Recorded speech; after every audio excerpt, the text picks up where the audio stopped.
打败日本这件事情是中国重新站起来摆脱东亚病夫、民族自信丧失之后恢复的第一步。这一次阅兵不能叫中共阅兵，用中共阅兵就彻底贬低这次阅兵的实质意涵。这次阅兵呢是中国人民的阅兵。中国对日本只有怨，中国呢可从来没有跨海动日本一根毫毛。这跟呢日本在中国的国土上面造成了严重的伤害、死伤，多少家庭的摧毁。如果没有做历史性的修补，下一次的冲突一定会来。Ladies and gentlemen, welcome the host. 中华民族最至暗的时刻就两件事，一个叫做甲午战争之后的台湾失去，最先进的省份之一，结果整个被带走，尤其被日本带走是万不可接受。第二个叫八国联军铁骑踏破北京城。在那之后，再怎么难，中国派系再怎么混乱，中国开始走上了一个全面的重新自我修复的道路，那个就是庚子后新政嘛。但这个修复第一阶段成效在哪里呢？1945年抗战胜利的那一刻，大家请记住，抗战叫对日抗战胜利纪念日。为什么要强调对日？因为侵略中国的就是日本，打败日本这件事情是中国重新站起来摆脱东亚病夫，不管是自我矮化或者是他者矮化批判，民族自信丧失之后的恢复的第一步。这也是为什么我们要看到说这一次阅兵不能叫中共阅兵，用中共阅兵就彻底贬低这次阅兵的实质意涵。这次阅兵呢是中国人民的阅兵，因为是中华民族的阅兵，是中华民族真正站起来了。中日之间地缘政治上面来讲呢，将来呢是要直接呢要对决的，就是日本在面对到今年的中国大陆庆典，他有压力可以理解，他私底下呢媒体的报道呢，他去劝许多的国家呢不要参与，这个呢我也能理解。可是他终究得要去理解，就是说为什么今天欧洲战场跟亚洲战场的战后的处理，亚洲战场处理的这么糟，到今天80年的时候呢，那个伤口都没办法愈合，我从了你手上摸过去，你还是痛。第三个呢，才是欧洲战场跟亚洲战场呢，在二战的总体的叙述当中的平衡感，这一次的阅兵呢，会达到一个新平衡。这场的阅兵之后呢，大中国呢起来了。虽然强调是一个和平崛起，但是日本呢相对的小，尤其你看到日本的国内政，石破茂下台，对日本来讲呢，日本的政治即将进到一个右翼的死胡同里面。其实我是蛮感叹说，中日应该是作为东亚的一个共同联手出击的两强国家，这样才中日应该是亚洲政治的主轴。其实中日如果联手的话，亚洲政治基本上就是有中日，然后再加上韩国跟俄国部分的意见，大概就差不多就定掉了。它会超越美欧政治的影响力，没错。但是日本其实是跟中国很特殊的一个国家。第一个，日本立国的起国的早嘛，以中国的邻国来说了日本在史书上很早的叙述。从日本历史叙事来说，不管他们古事记啊，或者是日本史记之类的，他们是知信的，这一点是第一点。所以日本本来就桀骜不驯。第二个，中国跟日本从来没有发生过直接性的在日本本土的战争，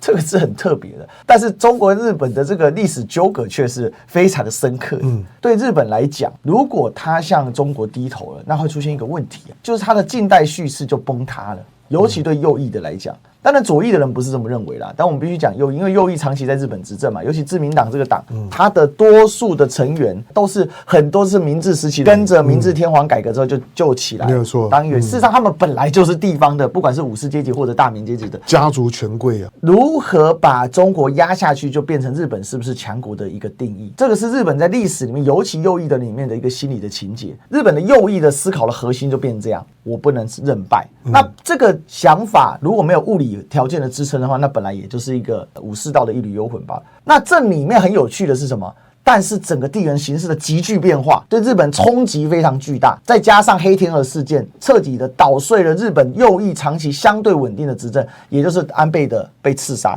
然后再来就是中国崛起的速度远超他们想象。那这些冲击的反应呢，其实日本感受是最深刻，所以他的应激反应就是选出了一个最不亲美或者是相对不反华的首相，叫石破茂，但他在自民党里面是很少数的存在，对，是一个很脆弱。可是刚好有时候历史的事件就是偶发事件，有时候我们常说历史的偶然跟历史的必然会撞在一起，必然就是中国的崛起嘛，美国的向内收缩，就我们想说美国的退潮，或者我们简化成川普海啸，海啸是退行哦。偶然事件就是安倍被干掉，整个日本的右翼势力安倍派一分为三嘛，然后呢还出现贪腐状况，麻生派直接把自己干垮了，岸田文雄呢的玩法是把大家解散了，乱成一团，结果让石破茂，那石破茂主要对手是高市早苗。那因为日本人又有长期那种右翼的，因为这个右翼又绑定所谓保守价值，就是男性价值，所以合在一起就是让石破茂形成一个很特殊的一个首相。他这么弱，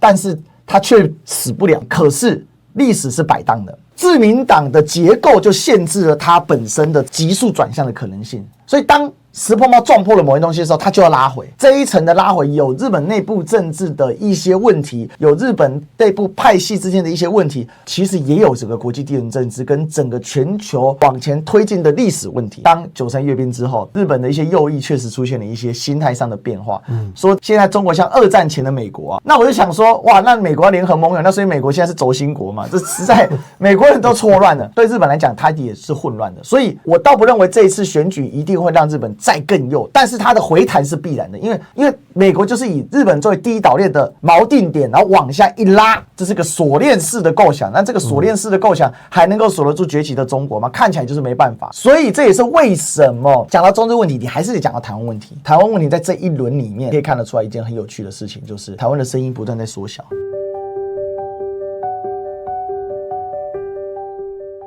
二战之后，地球上面出现了4个分裂国家，只要是跟日本沾不上边的都已经统一了，但是只要跟日本沾得上边的，到现在都还在分裂的状态，不管是南北韩或者两岸。为什么？日本可以想想看，因为1945年战争结束，1947年冷战开始，1949年新中国成立，1950年韩战爆发了之后，两韩就分裂了，两岸就分裂了。日本的所有的战争的处理停留在1950年的旧金山合约就结束了。中国没有呢攻打过日本，哪怕你要说当年的元朝如何，终究是失败的。何况呢，元朝在中国的历史上面，它不代表的呢中国传统中原文化的正统。即使是呢中国开始做海洋探索的时候，郑和下西洋，郑和也没有说我要到日本去看一看。中国不管呢作为一个陆权国，或者它呢仅有的这个呢很璀璨的海洋探索，它都没有去动你日本本土的一根毫毛。所以呢中日之间呢是谈不上恩恩怨怨的。今天呢中国对日本只有怨，